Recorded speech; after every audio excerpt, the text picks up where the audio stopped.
It's a joy to be with you here again today.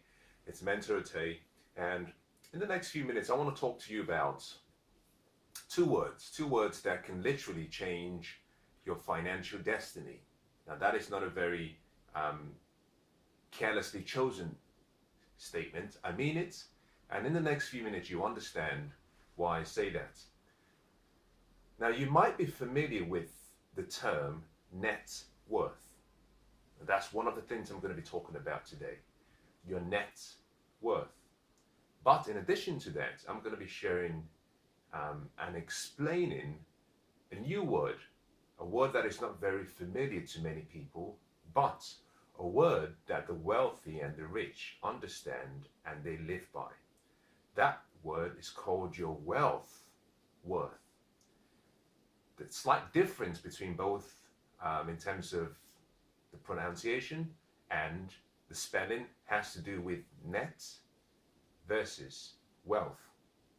Now let me start with net worth, because I think that serves as the foundation to flowing into your wealth worth.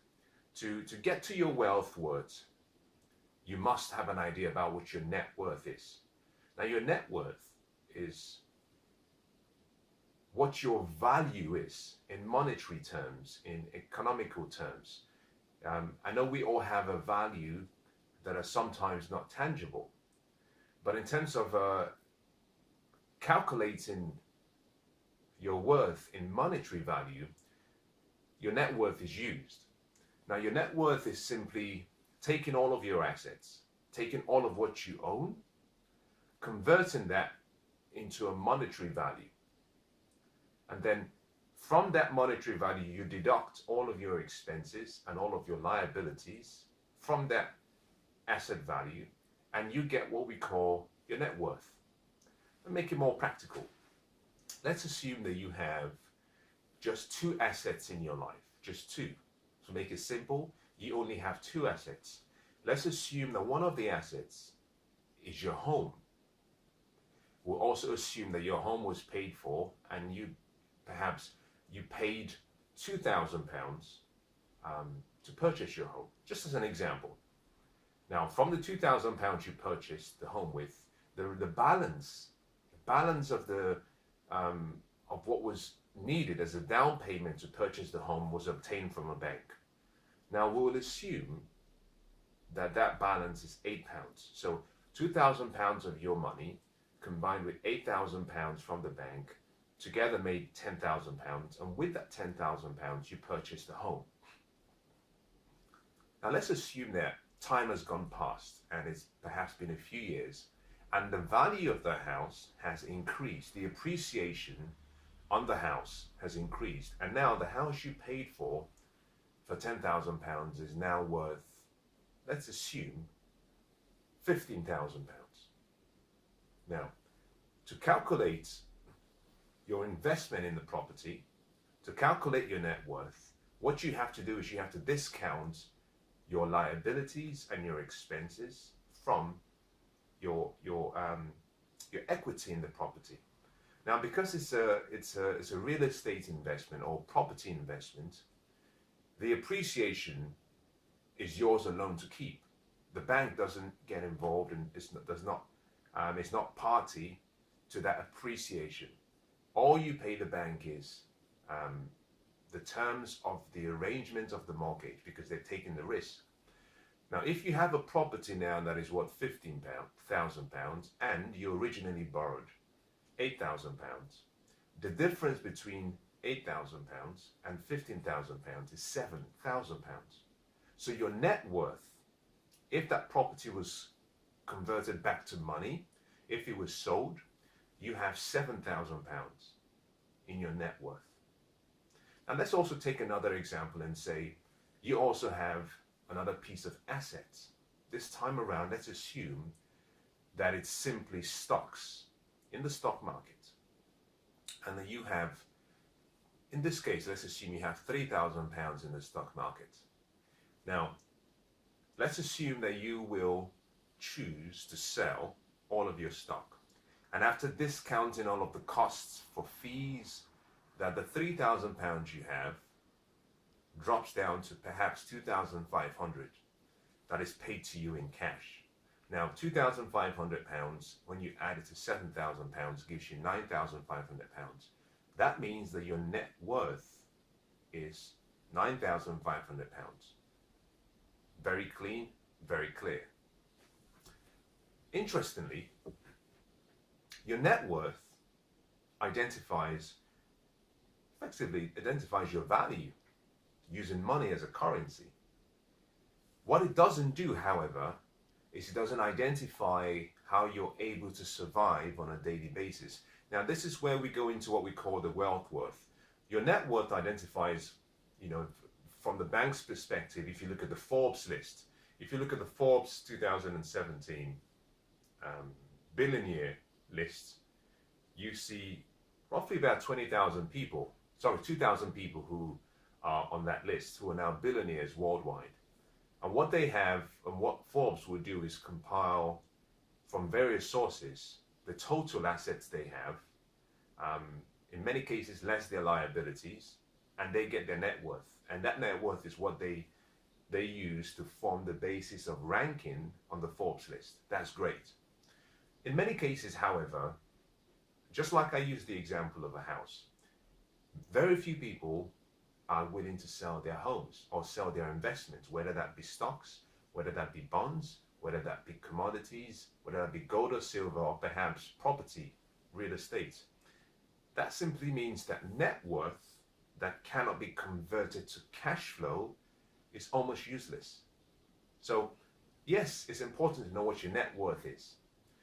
But in the game of the wealthy and in the game of the rich, your net worth means nothing. It's worth nothing. The only exception to that is if, through your net worth, you're able to secure some form of cash flow, whether that be in the form of debts or whether that be in the form of cash. Until you're able to liquidate what you have in an asset, what you might consider to be an asset is worth nothing in the present. It does nothing for you in the present. So we have a lot of people who have maybe a lot of investments that they intend to pass on to their families and their children. That is amazing. That is great. But if you had a problem, if you have a current problem with cash flow, the question is, how does your net worth help you? Now, that deals with net worth. Now, I'm going to move over to what we call the wealth worth. Now, understand something, that to ascertain whether you're financially free, to ascertain whether you're wealthy or rich, you have to think about how you call and how you define wealth. For many years, we've always defined wealth in terms of net worth. There's nothing wrong with that, but you've got to be able to call a spade a spade. You call it for what it is. In today's times, wealth is not just measured in terms of money. Wealth is now measured in money as a function of time. Now, I will explain all of that. What I mean by that statement is simply, if you have a property, as an example, or if you have gold, or if you have land, or if you have stocks, the first thing you want to do is ask yourself, if I liquidated all of that asset into money, into a currency, how long would it last for me? That's the most important thing. So going back to the example we used when we talked about your net worth, we talked about you having a total asset value, if it was sold, of 9,500 in money, in cash. Now, to calculate how much and how long that would last for you, how much, but also how long that would last for you, one of the most important things you have to do is understand what your monthly expenses are. Now, from your monthly expenses, you can then ascertain how long your saved cash will last. So 9,500 as an example. If your monthly expenses was, let's say in this instance, was 1,500, If 1,500 is all you spend every month, then by dividing the 9,500 by 1,500, what you have is 7 months. That means that you are 7 months wealthy if you convert or you liquidate your assets. So your net worth is 9,500, but it's frozen in an asset. If converted to money or currency, then your net worth changes to what we call your wealth worth, which means that you are simply 7 months wealthy. Now let's move across to the wealth section, because I've started giving you some understanding of it already. Wealth is measured in money as a function of time. If you want to become wealthy, the focus should not be on increasing your net worth. The focus should always be on how can I increase my cash flow, but at the same time increase the assets that I've invested in, so that overall, with time, my net worth increases, but the same assets pays me an income that gives me cash flow every single day. And let's go back to the same examples we used before. In the first example, I said, for example, that you have a home, but your home is an investment. It's an investment, but it's also a liability. A liability meaning that it causes cash to flow from you towards the assets. So by liability, I'm not suggesting that it's not a good investment. It is a good investment, because overall, if you allow for appreciation, overall it's a good investment. However, every month you have to pay your mortgage company a fixed amount. You have to pay to own the house. In addition to that, you also have to pay for various insurance, you have to pay for utility bills, you have to pay for security, you have to pay for all the various elements that you need to run and have a safe home. For that reason, because money flows from you towards the assets, towards other people, we define that as a liability. It's an investment, but it's a liability. It's important you understand that. Now, if you were trying to wear the mindset of someone who is wealthy, one of the things you have to understand is this. The key to wealth is for you to invest in assets, but not liabilities, assets. Now, you could similarly have taken the same amount of money you used to purchase your home. You could have put a £2,000 down payment. You could have obtained a mortgage loan for £8,000, which would have meant you had £10,000. But instead of buying a home, you may have bought a rental property. A property that you buy, that you rent to other people. Now, the difference is, you also have a mortgage, you also have utility costs, you also have insurance costs. However, your tenants pay for all of those costs on your behalf. In addition to paying for all of those, you set the price in such a way that when you've paid off all the expenses and you've collected all the rent, you still have a net profit. In this instance, let's assume that every month that you have a net profit of £100 every month. After you've paid off all the expenses from the income you've collected from your tenants, you've paid the bank, you've paid the utilities, you've paid the insurance, you have £100 left.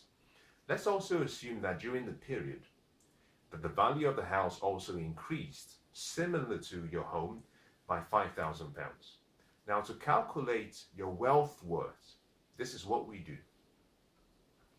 We look at how much you have invested in the property, net.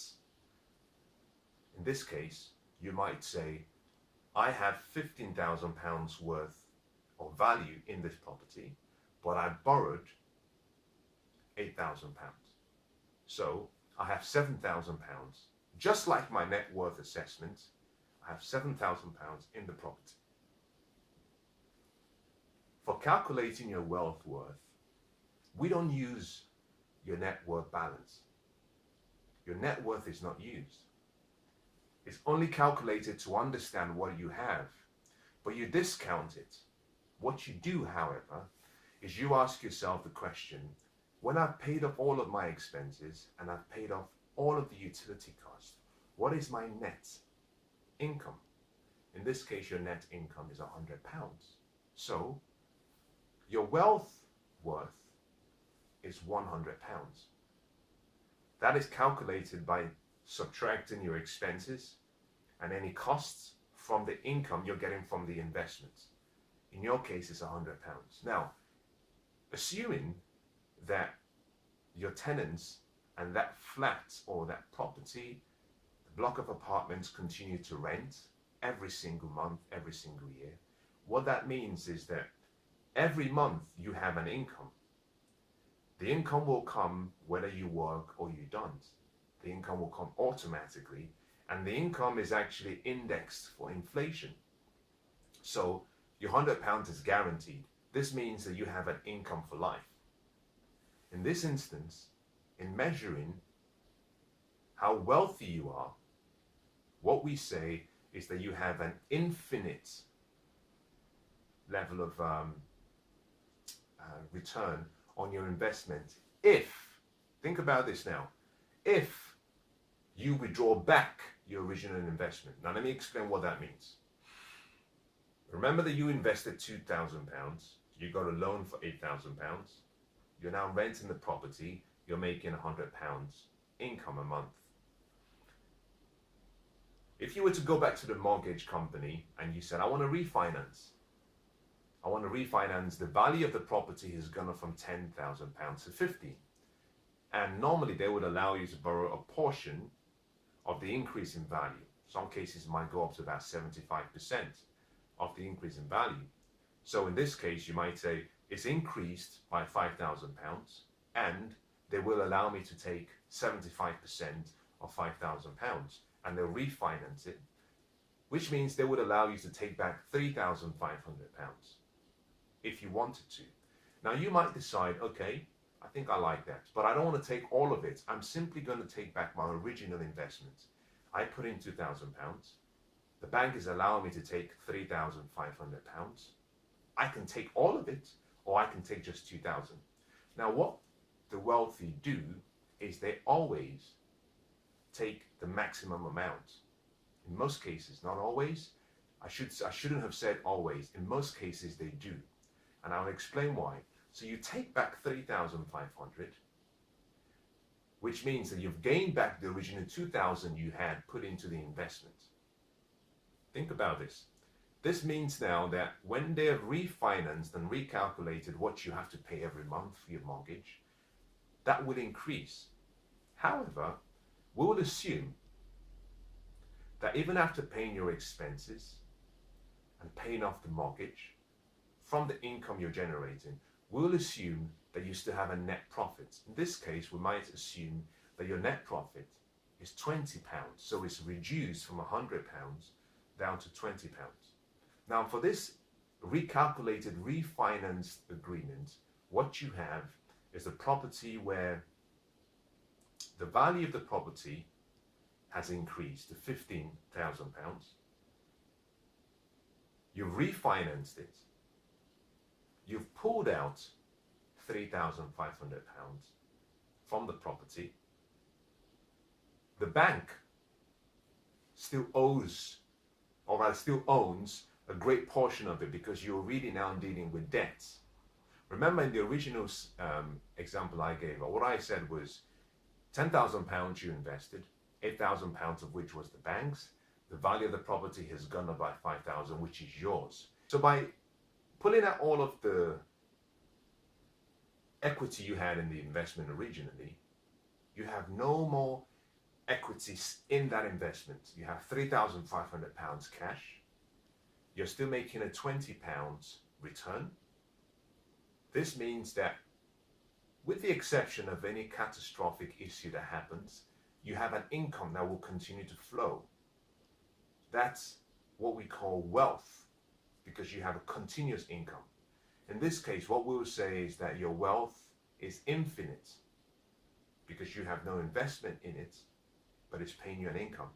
Now, what the wealthy do then is they take the £3,500, they go to a bank or financial institution, and they ask to get another loan to buy another property.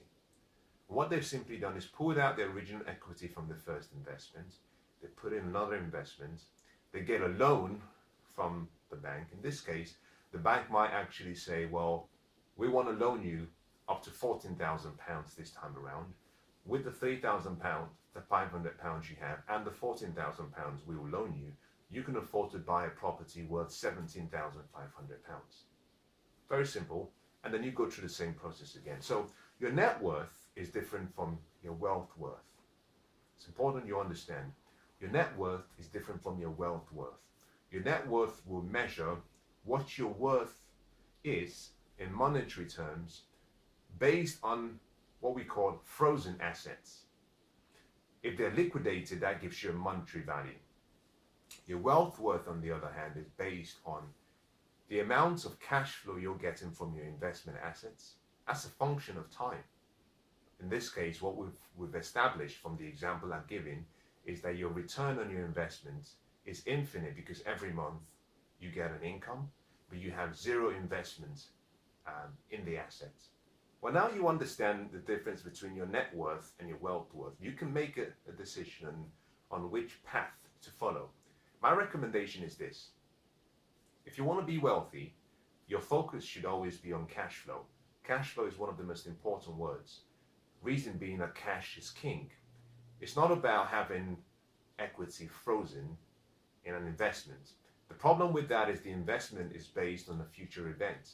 You know, when we talk about your net worth, we're saying potentially, what is this investment worth today? We're assuming that that will be the same amount it will be worth in 20, 30, 40 years. That's an opinion, it's not a fact. There's a disadvantage of doing that. One of the disadvantages is simply that you cannot predict the future. Yes, depending on the investment you have, you might argue and say it's gone up for the last 10 years. That is very true. But we know that things change, and something that you paid for at a lower rate, expecting an increase, an appreciation, could actually backfire where it depreciates. So your net worth is a good way of understanding overall what you might be worth in the present. The trouble is most people do not intend to sell their assets, and so you have to discount your net worth. Like I said at the start, net worth that cannot be converted to cash flow, that cannot be converted to cash that can be used in the present, is almost worth nothing. It's very similar to being very hungry and you have some food in the freezer, but it's frozen. It's of no value to you because you can't eat it. The only way it becomes of value is if you allow that food to drop down to room temperature. Now it becomes of value to you because now you can satisfy your hunger. But if it's frozen, you can't do anything with it. You can sit there and look at it, but it doesn't satisfy the hunger in you. So the recommendation is to focus on your wealth worth. Focus on acquiring assets that appreciate in value.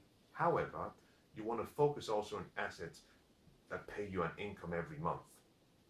So here is my recommendation. Always start by selecting assets that can create an income, not assets that are frozen. Now, I'll give you maybe two contrasting differences. We'll talk about painting and artwork. These are very unique ways of increasing your net worth. If you have the insights on how to purchase and buy the right artwork and paintings, over time it could be a very, very, very attractive investment decision. However, the challenge is that you're still dealing with the future event. On the other hand, if you were to take the same amount of money, you bought the same painting, but rather than take the painting and put it in your basement, if you decided that you were going to take those paintings and give those paintings to perhaps a museum, perhaps maybe a local shop where they can display those images, display this artwork, but they get to charge the public to see it.